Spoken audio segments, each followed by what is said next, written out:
तो मेरे बहुत ही प्रिय और बेहद सम्मानित साथियों, हृदय की असीम गहराइयों से अभिनंदन, बहुत बहुत हार्दिक स्वागत। साथियों, वैसे तो कुंडली मिलान को लेकर के हमने हर एक पहलू पर, हर एक पक्ष पर चर्चा कर ली है, लेकिन फिर भी समय समय पर आपकी जो जिज्ञासाएं आती रहती है, उनको आधार बना करके भी हम कुछ एपिसोड जो है, जो हमें जरूरी लगते हैं, जो हमारी टीम को जरूरी लगते हैं, वो आप तक पहुंचाने का जरूर प्रयास करते हैं। साथियों, जब भी दो नए लोग, दो अपरिचित या परिचित लोग विवाह बंधन में बंधना चाहते हैं, तो हम संपूर्ण कुंडली मिलान जो है उसकी उनको सलाह देते हैं, जिसमें ग्रहों की मैत्री होनी चाहिए, भावों का मिलान होना चाहिए, आने वाली दशाओं अंतरदशाओं का मिलान होना चाहिए और गुण मिलान होना चाहिए। साथियों, ऐसी ही एक जिज्ञासा जो हमें एक कमेंट के माध्यम से मिली है, मैं चाहता हूं कि पहले हम उस पर एक दृष्टिपात करें और फिर इस चर्चा को हम आगे बढ़ाएंगे। और ये जो कमेंट हमें प्राप्त हुआ है, शेखर गायकर जी का ये है, और ये लिखते हैं, गुरुजी, शादी के बाद पता चला कि नाड़ी दोष है। अभी हमें बहुत दिक्कत आ रही है, प्लीज उपाय बताएं। विवाह इन्होंने संपन्न कर लिया है, हमारे लाख समझाए जाने के बावजूद। मैं नहीं समझता कि मैं किसी एपिसोड में ये न बोलता हूं कि केवल गुण मत मिलाइए, केवल ग्रह मत मिलाइए, बल्कि संपूर्ण कुंडली मिलान कीजिए। और वही गलती ये कर बैठे हैं। और जब गलती आप कर बैठते हैं तो ना तो ज्योतिष शास्त्र का कुछ बिगड़ता है, ना ज्योतिष महोदय का कुछ बिगड़ता है, ना आपके परिवार का कुछ बिगड़ता है। बिगड़ता अगर सब कुछ है तो वो आपका।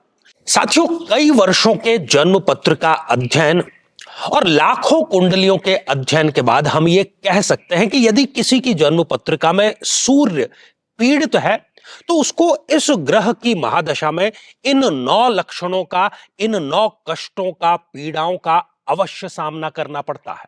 व्यक्ति में आत्मविश्वास की बेहद कमी होना, अपने पिता से अनबन होना, पैतृक संपत्ति का न मिलना, सरकारी कार्यों में बाधा, पाचन तंत्र की खराबी, आंखों की कमजोरी, बार बार अपमानजनक स्थितियों का सामना करना, हड्डियों की कोई ना कोई समस्या बने रहना, या फिर सिर दर्द रहना। लेकिन साथियों, यदि आप भी इन सभी कष्टों से स्थायी और सटीक मुक्ति प्राप्त करना चाहते हैं, तो उसका तरीका है इस ग्रह की महादशा मंत्र साधना दीक्षा, जो विशेष रूप से आपके नाम, आपकी जन्मतिथि के अकॉर्डिंग की जाएगी। और गुरु दीक्षा के माध्यम से अभिमंत्रित माला भी आपको प्रदान की जाएगी, ताकि न केवल ये सारे कष्ट दूर हों, बल्कि ये पूरी की पूरी महादशा आपके लिए शांतिदायक और सुख समृद्धिदायक साबित हो। साथियों, जब हम गुण मिलान की चर्चा करते हैं तो उसमें एक बहुत महत्वपूर्ण बिंदु है, और वो है नाड़ी का मिलान। जैसे कि हमारे शरीर में जो ये नाड़ियां हैं, और इसको मुख्यतः हम रक्त के दबाव को या विभिन्न प्रकार की बीमारियों को पहचानने के लिए प्रयुक्त करते हैं, ठीक इसी प्रकार से ज्योतिष शास्त्र में भी नाड़ी के 3 प्रकार बताए गए हैं, आदि, मध्य और अंत्य नाड़ी। आदि, मध्य और अंत्य नाड़ी। और जो पराशरी हमारा सिस्टम है, उसमें यह स्पष्ट रूप से कहा गया है कि विवाह करने वाले जो 2 जीवन साथी हैं, उनकी एक ही नाड़ी नहीं होनी चाहिए। मान लीजिए वर की नाड़ी आदि है, तो स्त्री की जो नाड़ी है वो आदि नहीं होनी चाहिए, वो मध्य या अंत्य होनी चाहिए। कुल मिलाकर के दोनों की एक ही जो नाड़ी है वो नहीं होनी चाहिए। कारण क्या है? कारण यही कि ऐसा देखा गया है और ऐसा अनुभव में भी आया है और परीक्षित है कि यदि दोनों की एक ही नाड़ी है, मान लीजिए दोनों की नाड़ी आदि है, तो दोनों को एक दूसरे से दूर रहना पड़ेगा। विवाह के पश्चात भी वो चाह करके साथ नहीं रह पाएंगे, चाहे लड़ाई हो चाहे न हो।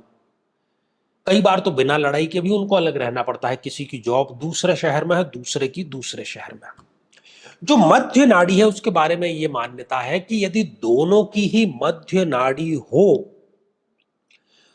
तो मृत्यु योग बनता है दोनों में से किसी एक का।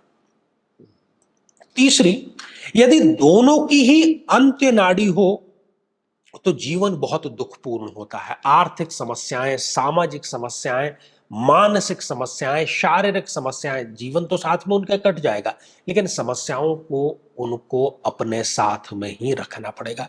और कौन ये चाहता है? और बहुत ही महत्वपूर्ण बिंदु, जिस महत्वपूर्ण बिंदु के लिए विवाह संपन्न किया जाता है कि हमारी जो वंश परंपरा है, जो संतति है, वो आगे बढ़े, तो वो आगे आपकी बिल्कुल भी बढ़ने की जो है वो चांस नाड़ी दोष में नहीं रह पाता। और चांस इसलिए मैं उसको इसलिए कह रहा हूं क्योंकि आमतौर पर जब संतान इस प्रकार होती भी है तो वो मानसिक दिव्यांग पैदा होते हैं, जिसको हम कहते हैं कि जो मानसिक रूप से कमजोर बच्चे होते हैं, जिनके सीखने की क्षमता बहुत पीछे होती है, बैकवर्ड जो रह जाते हैं सीखने की उसमें, इस प्रकार के जो बच्चे हैं वो संतति के रूप में आपको प्राप्त होते हैं। तो मैं नहीं समझता कि किसी भी दंपत्ति को इस प्रकार के बच्चों की जरूरत होगी।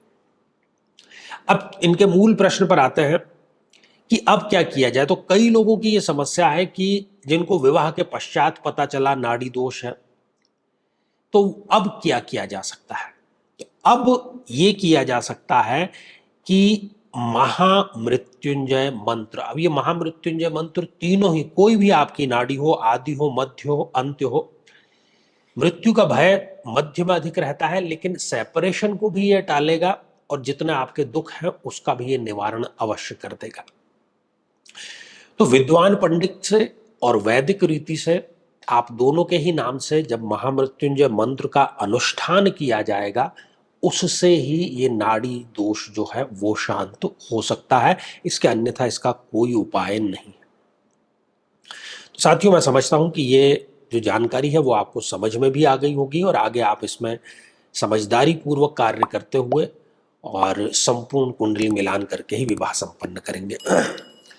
तो साथियों, ये नाड़ी दोष को लेकर के आज का एपिसोड था। और अब एक महत्वपूर्ण सूचना है आपके लिए। यदि आप भी चाहते हैं कि आपकी कुंडली का मिलान यदि आप कराना चाहते हैं, कुंडली का विश्लेषण यदि कराना चाहते हैं, किसी समस्या में हैं उसमें से कैसे निकले, तो आने वाले समय में मैं स्वयं इन शहरों में उपस्थित रहूंगा। आप समय लेकर के मिल सकते हैं या फिर आप टेलीफोनिक या वीडियो कॉलिंग अपॉइंटमेंट भी प्राप्त कर सकते हैं।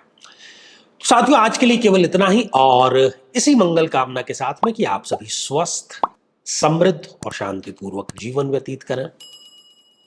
नमस्कार।